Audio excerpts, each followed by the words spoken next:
Welcome back Sumanda mini blog. আলিপুরে পুলিশের গুলিতে মৃত্যু ধৃত প্রভাস মণ্ডলের। পুনর্নির্মাণের সময় পালানোর চেষ্টা করেছিল প্রভাস মণ্ডল, এনকাউন্টারই তাকে খতম করেছে পুলিশ। কথা দিয়ে গেলাম, মা বোন প্রচুর মহিলা এসেছিলেন, সন্দেহ হয়েছে অনেকে উঠেও পড়েছেন।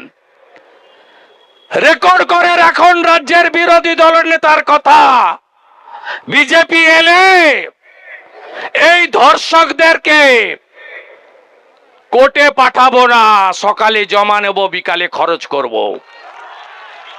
যোগী আদিত্যনাথ হেমন্ত বিশ্ব শর্মার দেখানো পথে বাড়ি বাড়ি গিয়ে বলুন। আজকে ধন্যবাদ জানাই পশ্চিমবঙ্গ পুলিশকে, তার সাথে পশ্চিমবঙ্গ রাজ্য সরকারকে। কেন জানো, কয়েকদিন আগে বারুইপুরে ধর্ষণের ঘটনা ঘটছিল।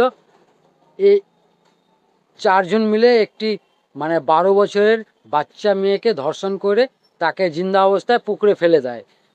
সেটাই তদন্ত করতে এক ব্যক্তিকে ধরা হয়েছিল, তার নাম প্রভাস মণ্ডল। তাকে ধরে নিয়ে তদন্ত করতে পুলিশ নিয়ে গিয়েছিল যে জায়গায় ঘটনা ঘটছিল, সেই জায়গায়। তার এত বড় সাহস, পুলিশের বন্দুক কেড়ে নিয়ে পুলিশের দিকে টেনে নিয়ে মারতে যায়। তাই জন্য পুলিশ তা এনকাউন্টার করে। সেটা কিভাবে করলো ওটা আমাদের কোনো মাথা ব্যথা নেই, কিন্তু এবার ইউপি আর আসামের মতো এনকাউন্টার আমাদের পশ্চিমবঙ্গতেও শুরু করলো শুভেন্দু সরকার। তাই জন্য খুবই আনন্দ। ধর্ষণ যারা করবে তাদেরকে এনকাউন্টার করাই উচিত। সকালে ধরবে, বিকেলে খরচা। আমাদের মুখ্যমন্ত্রী যা বলছিল তিনি নিজের কথা রাখছে। তাই জন্য আমরা পশ্চিমবঙ্গ মানুষ হিসাবে বা পশ্চিমবঙ্গবাসী হিসাবে রাজ্য সরকার বা শুভেন্দু অধিকারী মহাশয়কে জানাই অসংখ্য ধন্যবাদ। তিনি কথা দিচ্ছিল, কথা রাখছে। আর যারা আমাদের পশ্চিমবঙ্গতে ধর্ষণ করবে ভাবছে আর করছে, তাদেরকে এইভাবেই এনকাউন্টার করা উচিত। যতগুলো এতদিনে ধর্ষণের কেসে যারা জেলে আছে তাদেরকে প্রত্যেকটাকে এনকাউন্টার করা উচিত। না হলে আমাদের পশ্চিমবঙ্গ বা আমাদের রাজ্যে এনকাউন্টার রেপ কোনো দিন কমবে না। এর একটার পর একটা বেড়েই যাচ্ছে। এদের একটাই উপায়, তদন্ত করো, কিছুদিনের মধ্যে তদন্ত করে সত্যিকারের প্রমাণ হয়ে গেলে এদেরকে এনকাউন্টার করে দাও। কে কিভাবে করলো আর মানবতা অধিকার এদের ব্যাপারে কোনো কিছু করবে না। কেন?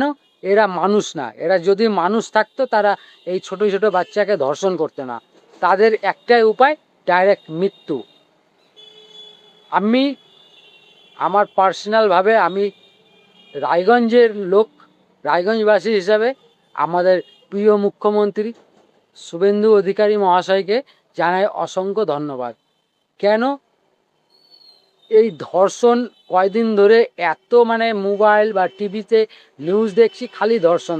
আমাদের রাজ্যে গুজরাট, ইউপি, রাজস্থান, যেখানেই দেখছি খালি ধর্ষণ আর ধর্ষণ। আর ভাল লাগছে না।